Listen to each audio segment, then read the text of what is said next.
This is a short overview of risk management. I know you went through risk management in project management course, but I think it's a good opportunity to do a quick review. I've got a few slides on risk management and I want to talk about them a little bit. So first of all, what are risks? Risks are uncertainties or unplanned events that can have a negative or sometimes a positive impact on your project. Usually we think of risk as being negative, and so that's kind of obvious. So the biggest point about risks are that they're uncertainties that matter. So there's a lot of things that can happen, and a lot of things don't really matter too much to your project. So you want to look at the ones that can really matter.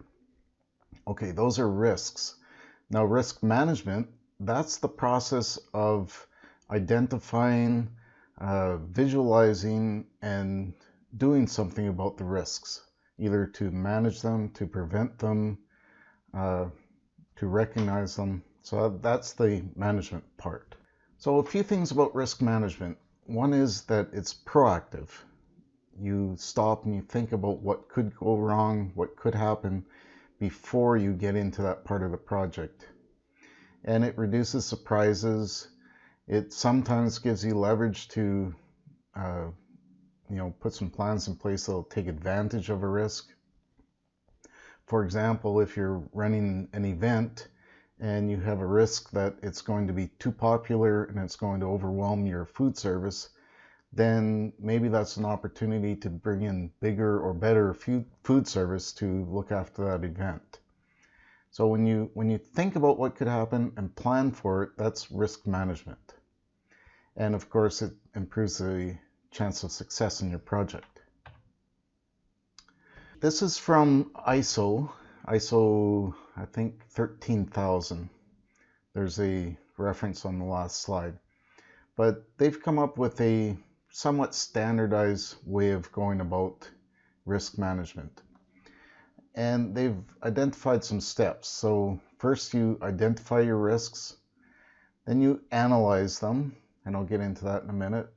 You evaluate your risks based on your analysis, and then you somehow treat your risks.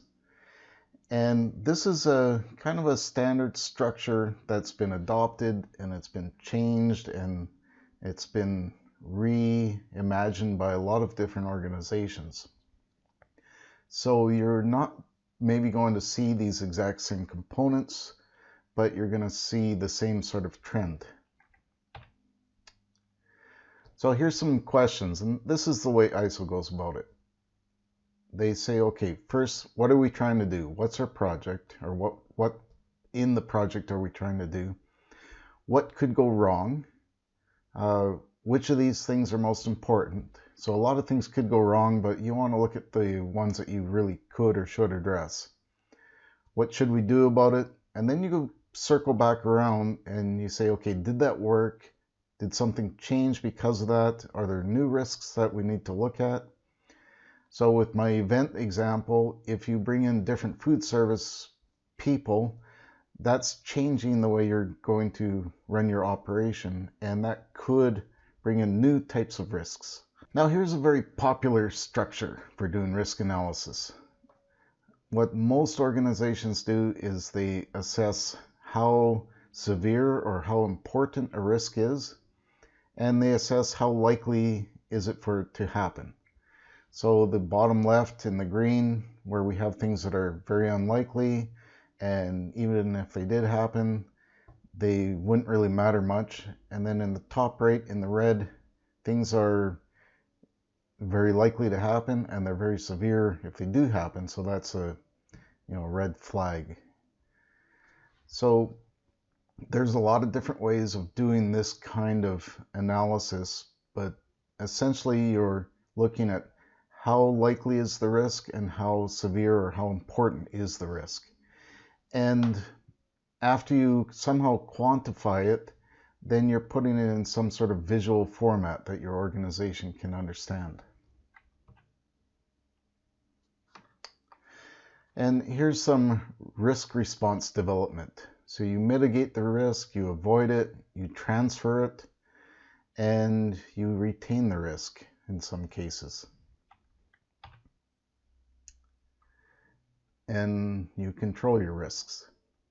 So the whole point to all these different types of strategies that you could take is you look at what you're doing, you decide what could or may go wrong, and then you somehow quantify those risks. So somehow you want to put some sort of number to them.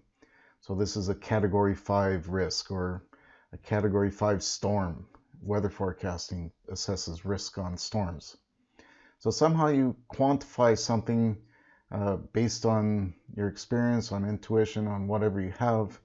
You quantify it and then you combine all your risks into one sort of structure that you can look at, and that way you can manage your risks.